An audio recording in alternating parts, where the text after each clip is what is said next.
Hi peatland forest rangers, it's a pleasure to meet all of you via this video series. In this series, we are going to explore some fundamental knowledge about peat swamp forests.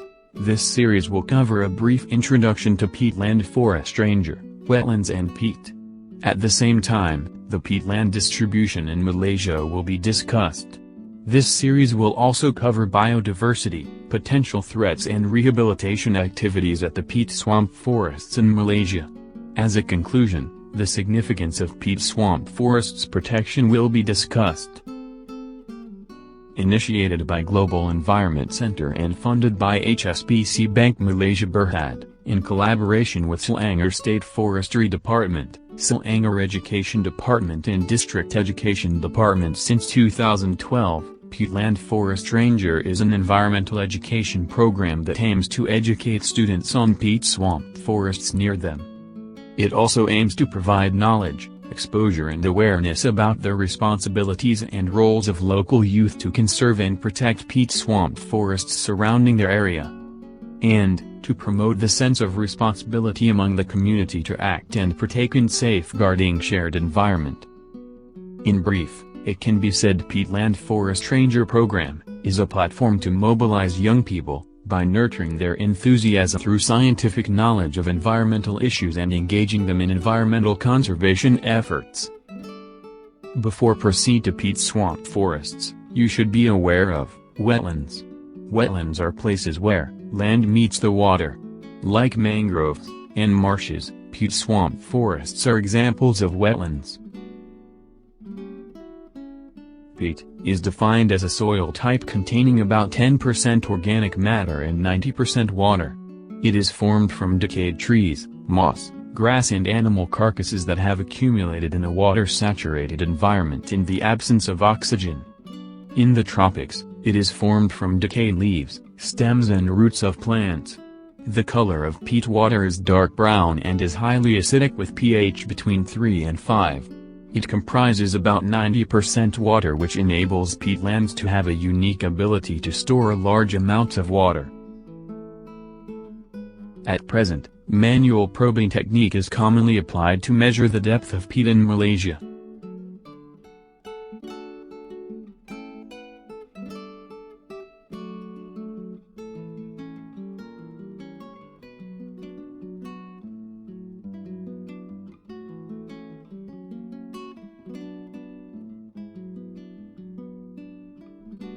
Peat material is either fibric, hemic, or supric.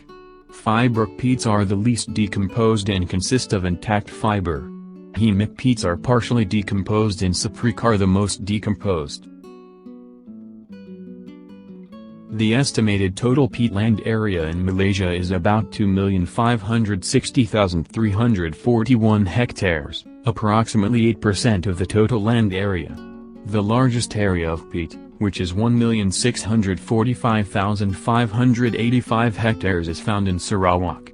Approximately 33% of the total peatland area in Malaysia, which is about 843,598 hectares, is found in permanent reserved forests. The remaining areas have been converted for other uses, while some are still designated as state land forested areas. The North Selangor peat swamp forest is the largest contiguous area of peat swamp forest remaining in the west coast of peninsular Malaysia. It covers an area of 81,304 hectares within various forest reserves such as Raja Musa, Sungai Kerang, Bukit Balada Extension, as well as Sungai Jusun forest reserves. Peatlands are habitats for unique flora and fauna which contribute significantly to the gene pool. Peatlands host high-quality trees such as Maranti, Rameen, and Jangkangpaya. Besides, they are also home for many rare and endemic plants such as orchids and pitcher plants. Peat swamp forests also host distinctive insects in addition to widely distributed generalists such as dragonfly, damselfly and termites. The tropical peat swamp forests of Southeast Asia feature some of the highest freshwater biodiversity of any habitat in the world. For example, Betta livida is a species of gurami endemic to Malaysia, where it is only known from the peat swamp forests of Selangor. Peat swamp forests are important habitat for many birds of conservation priority such as purple heron, purple-naped spider hunter, oriental pied hornbill, oriental bay owl and, to various species of snakes.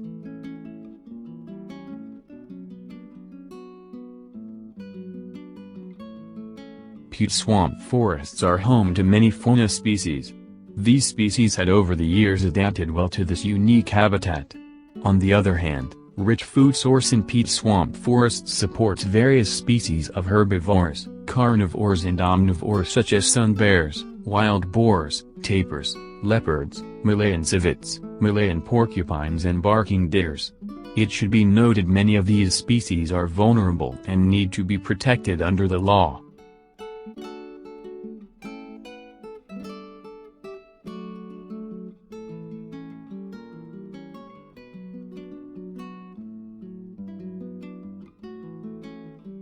The peatland areas have also been drained for timber harvesting and agricultural practices. Land clearing for agricultural activities using slash-and-burn approach is another form of threat that affects the balanced ecosystem of the peat swamp forests. The construction of the canals is contributing to the decreasing water levels in peatland, resulting in water shortage and increased fire risks. The lack of proper management of peatland would result in further degradation and frequent peatland fire incidences.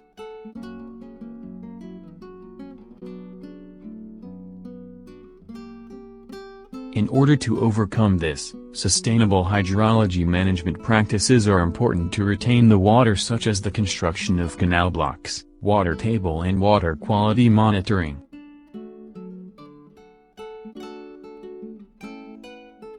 In their natural state, peat swamp forests are permanently flooded. When the peat is drained, it dries out, oxidizes and degrades, thus putting the whole ecosystem at risk. Dried peat is highly flammable. This problem can be solved by blocking the canals that raises the water table and keeps the peat wetter for a longer period of time.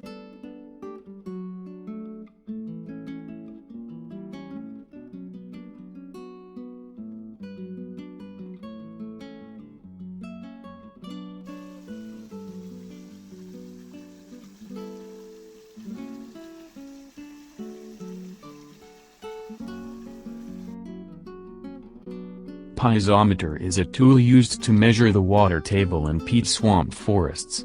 Water table indicates the level of water in the peatland forest, and these readings are used to monitor the susceptibility of the peat to subsidence and fire risks.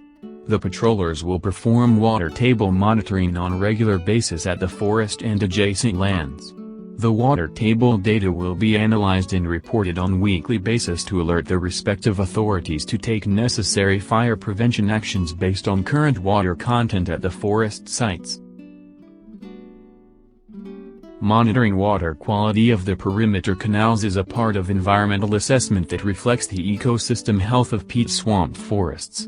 The parameters that affect the quality of water in peatlands are assessed in terms of its physical, chemical and biological properties. Physical properties of water quality include parameters such as temperature and turbidity. Chemical characteristics involve parameters such as pH and oxygen content. Biological indicators include the presence of microorganisms. Water quality monitoring helps researchers to predict human impacts on the peatland ecosystem and to articulate rehabilitation projects to restore water quality. Other than this, forest rehabilitation programs such as replanting the trees is vital to replace the natural trees lost to deforestation, agriculture and forest fires.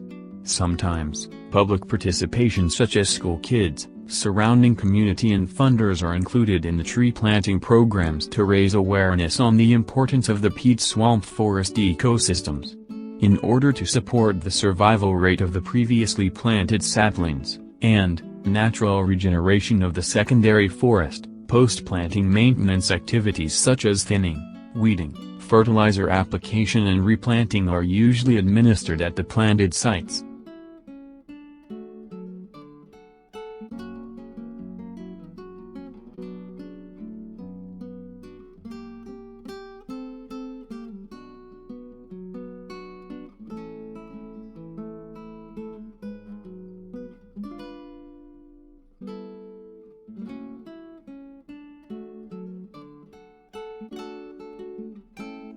The community-based patrolling and monitoring activities at fire-prone peatland areas are another form of fire prevention strategy, especially during dry season. Representatives from the local community are selected, trained and appointed as the local patrollers. They were actively involved in the forest patrolling and monitoring activities at the forest compartments to detect any encroachment, illegal activities, wildlife hunting as well as peatland fires occurrences. At the same time, the patrollers are required to update the fire danger risk warning signboards according to the fire danger rating system provided by the Malaysian Meteorological Department on daily basis.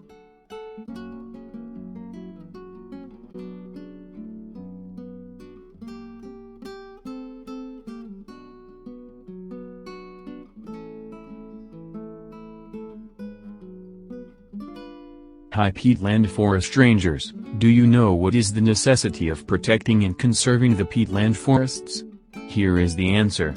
When the peatland water is removed via drainage canals, the exposed organic materials will be oxidized and broken down, and will be released into the atmosphere as carbon dioxide, thus contributing to climate change.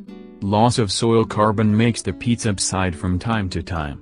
This makes the landscape vulnerable to flooding during rainy season. The oxidation will continue during dry period and the soil level will be lowered, resulting in prolonged flood during rainy season. Peatlands are the most important carbon store in the region, vital for climate regulation, rich in biodiversity and a source of livelihood for the local community. The sustainable management of peatlands is to enhance conservation, protection and rehabilitation of peat swamp forest and reduce the greenhouse gas emissions as well as haze through prevention of peatland fires. As discussed in the previous sections, the peatland rehabilitation programs and intense community-based patrolling at the North Selangor peat swamp forests help to restore the original conditions of the peatlands, minimize peat subsidence and eventually lower the emission of carbon dioxide into the atmosphere. On top of that, the rehabilitation sites are showing proper regeneration and lower fire incidences. In the long run, the expected storage of terrestrial carbon into the peatland curbs the climate change and associated adverse impacts to the mankind and environment.